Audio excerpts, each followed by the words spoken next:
Siamo con Rebecca Germano del Centro Veneto Progetti Donna. Domani avete indetto un flash mob, cosa succederà nello specifico e perché? Grazie. Domani insieme alla rete di studenti medi e all'UDU Unione Universitari abbiamo indetto in moltissime piazze della Regione Veneto delle iniziative, dei flash mob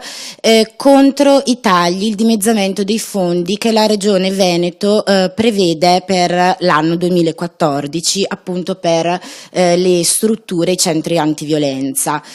Sarà la prima delle iniziative di mobilitazione che abbiamo previsto,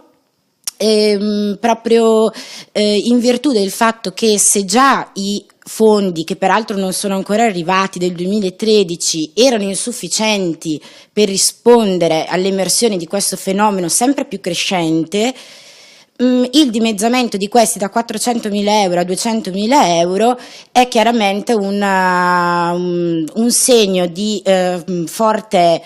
scoraggiamento per noi dei centri antiviolenza. È assolutamente inadeguato per rispondere alle nostre esigenze, alle esigenze delle nostre donne, e il rischio che stiamo correndo davvero è quello che queste strutture, che tra l'altro di cui la maggior parte fanno parte del privato sociale, si vedranno costrette a chiudere dei servizi erogati o quantomeno a non riuscire a erogare servizi di una certa qualità. Quindi questo è il problema, ma la gente che vuole aderire, per esempio i padovani che vogliono partecipare, a che ora devono trovarsi e dove? Domani a Padova saremo in Piazza delle Erbe dalle ore 15, mentre invece ci saranno altre manifestazioni in altre piazze del Veneto, come per esempio a Belluno alle ore 11 in Piazza dei Martiri, a Verona in Piazza Bra alle ore 15, a Castelfranco ore 15 in Piazza Giorgione, a Mestre ore 17 in Piazza Ferretto e a Rovigo ore 18:30 in Piazza Matteotti. È una manifestazione che viene proposta con queste due associazioni che si sono sempre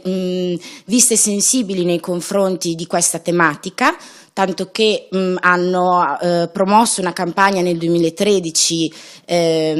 proprio per la violenza contro le donne e il coordinamento dei centri antiviolenza del Veneto.